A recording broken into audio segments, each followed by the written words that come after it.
Right here. Oh, I miss a layup. I get my own rebound. Guess what? One shot, it's back in. Chicago finally cracked the code to winning, and it started the moment their can't-miss rookie was nowhere near the scorer's table. Picture this. 6 minutes left against Dallas, the Sky clinging to hope after an 0-4 faceplant, and Angel Reese, the walking billboard of this franchise, gets stapled to the bench. In her place, 6'7", Kamilla Cardoso turns the paint into a one-woman demolition zone, piling up a career-high 23 on 9 of 13, while the scoreboard finally tilts Chicago's way. Why would a first-year coach sideline his biggest box office draw when the game hangs in the balance? Because the numbers kept screaming the same truth. The offense flows, the ball moves, and the win column lights up the second Reese stops forcing looks and Cardoso starts feasting inside. Stick around, because in the next 8 minutes we're unpacking how one gutsy decision rewired an entire season, the stat lines that prove it wasn't luck, and the ripple effect that could turn Chicago's so-called sidekick into its true superstar. Out of Angel Reese. I mean, God, she's terrible. Let me just scroll down. Alyssa Smith, 4 tones on the team. From Hype 204, Pressure Cooker. In Chicago, the offseason felt like a revival tour. Chicago lured franchise icon Courtney Vandersloot back home, flipped the number 3 draft pick for 2-time All-Star Ariel Atkins, and handed the whistle to 37-year-old coaching prodigy Tyler Marsh. Hype reels promised a Reese-Sloot spectacle and a fast playoff return. Reality slapped back. A 23-point opening night blowout spiraled into an 0-4 start, with a brutal minus 60-point differential across the first 2 games. Inside the locker room, optimism curdled into urgency. Vandersloot, still the league's assist queen, was suddenly hunting her own shot because nobody else could buy one. Atkins, acquired at a steep cost, looked like a guest star without a script. And Angel Reese, the marketing face of the rebuild, vacuumed boards while bricking point-blank looks. Marsh kept preaching paint touches, one more pass, yet every possession felt like heavy traffic on the Kennedy Expressway. Pundits replayed Reese's blocked layup, and oddsmakers buried Chicago's playoff odds. Something had to give, and it did the moment Coach Marsh grabbed the sub board in Game 5. Hold on. Look at her have the ball under the basket. 3-point. The bench heard round Chicago fourth quarter. Chicago clings to a slim lead. The arena's tense, and Angel Reese, supposedly the team's centerpiece, is sitting firmly on the bench. This wasn't fatigue or foul trouble. It was a deliberate move by Coach Marsh to halt a troubling pattern. Reese forcing shots, killing momentum, and stifling offensive flow. She'd gone scoreless in the first quarter, managed just a single point by halftime, and ended the night shooting a brutal 2 for 6. Marsh later hinted at discomfort in Reese's shooting hand, but everyone knew it went deeper than that. Reese's shaky 33% shooting had become a routine frustration. With every forced shot, the Sky's offense sputtered. It was time to trust someone else. Someone Marsh hoped could finally ignite Chicago's offense. The decision was bold, maybe even career-defining for Marsh. But as Reese watched anxiously from the sideline, what unfolded next didn't just change a game. It might have reshaped the future of the entire franchise. Kamilla Cardoso.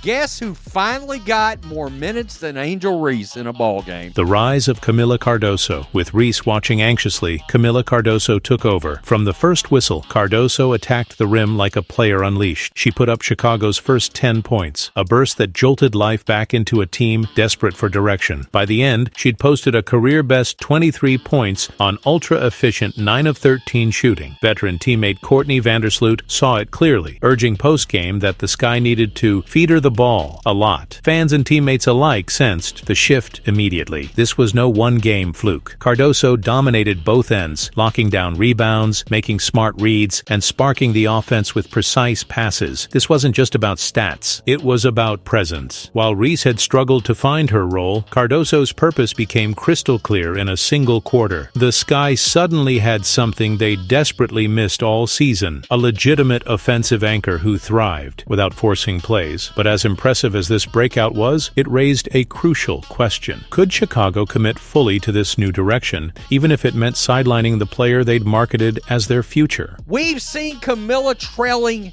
Angel a lot lately. Angel actually threw the ball back to Kamilla and it worked. Offense unlocked. Ball starts to move. The moment Cardoso became Chicago's focal point, the Sky's offense transformed. Suddenly, the ball zipped effortlessly around the perimeter instead of dying in isolation. Vandersloot carved up defenses with precision pick and rolls, racking up assists and setting a franchise scoring record along the way. Role players thrived, getting clean looks from Cardoso's gravity in the paint. Assist totals surged past 25 per game, a stat unimaginable when Reese dominated possessions. For the first time all year, spacing wasn't a theory, it was a reality. Cardoso's strong post presence forced defenses inward, opening driving lanes and creating uncontested jumpers. Ariel Atkins, finally finding rhythm, became the clutch shooter Chicago envisioned. Her timely baskets off Cardoso's screens turned the Sky's half-court struggles into smooth, effective offense. With every effortless basket, a simple truth emerged. Chicago's blueprint for success wasn't built around a superstar forcing plays. It thrived with ball movement, chemistry, and trust, and it all hinged on keeping their former centerpiece sidelined. The numbers don't lie. Fans love Angel Reese's charisma, but numbers are brutally honest, and lately they've been unforgiving. Her layup efficiency is among the league's worst, barely hitting 42%. Despite being the quickest player to reach 500 rebounds in WNBA history, Reese's shooting metrics scream inefficiency, under 45% true shooting percentage and declining. Social media erupted with criticism after yet another game full of missed easy shots and forced attempts. Coach Marsh hinted weeks ago at modifying Reese's role, mentioning stretch four opportunities and reduced touches, but patience has clearly worn thin. Rumors are now swirling. Anonymous blogs report front office conversations about Reese's fit long-term. Fans argue fiercely online, some defending her as misunderstood, others pointing directly at her performance or lack thereof. The data speaks volumes. The Sky's offensive rating plummets by more than 8 points when Reese takes high-usage minutes. Despite Reese's popularity, it's increasingly clear that her current approach isn't just hurting her, it's pulling down an entire team. So the real question emerges, will Chicago finally accept the painful reality staring back at them? From every analytics report, why Cardoso fits, Reese flickers. The contrast between Kamilla Cardoso and Angel Reese couldn't be clearer. Cardoso, at 6'7", provides Chicago with something rare, an efficient rim anchor whose mere presence opens opportunities for teammates. She doesn't just score, she creates space, thrives in pick-and-roll sets, and allows Vandersloot and Atkins to play their natural attacking styles. Reese, at 6'4", dominates rebounds but struggles as the offensive focal point. Her forced shots and erratic playmaking disrupt rhythm. Her game flourishes as a supporting act, crashing the glass, sparking chaos defensively, but not leading offensive sets. Recent analytics reveal this truth plainly. With Cardoso running the show, Chicago's offensive rating spikes by blazonlow 4 points. Conversely, Reese's high-usage minutes tank their efficiency by 8.2. It's not a subtle difference. It's glaring. This isn't about talent. It's about role clarity. Cardoso seamlessly fits a structured offense. Reese's ideal role, energy-driven, secondary scoring, is clear. If the Sky embrace this balance, the path to sustained success becomes obvious. But can Reese accept stepping back, or will Chicago be forced into even tougher choices? The tale of two stars. Chicago thrives, Indiana crumbles. While Chicago unlocked their potential by sidelining Reese, Indiana's struggles without Caitlin Clark paint a stark contrast. Clark's recent quad strain sent the fever spiraling, exposing a harsh reality. Some stars truly elevate their teams, and Clark is undeniably one of them. Indiana's offense collapsed without her. Assists dropped sharply, scoring efficiency tanked, and suddenly, a promising playoff contender looked lost, unable to replace Clark's vision and leadership. Without their floor general, the Fever stumbled into a losing streak,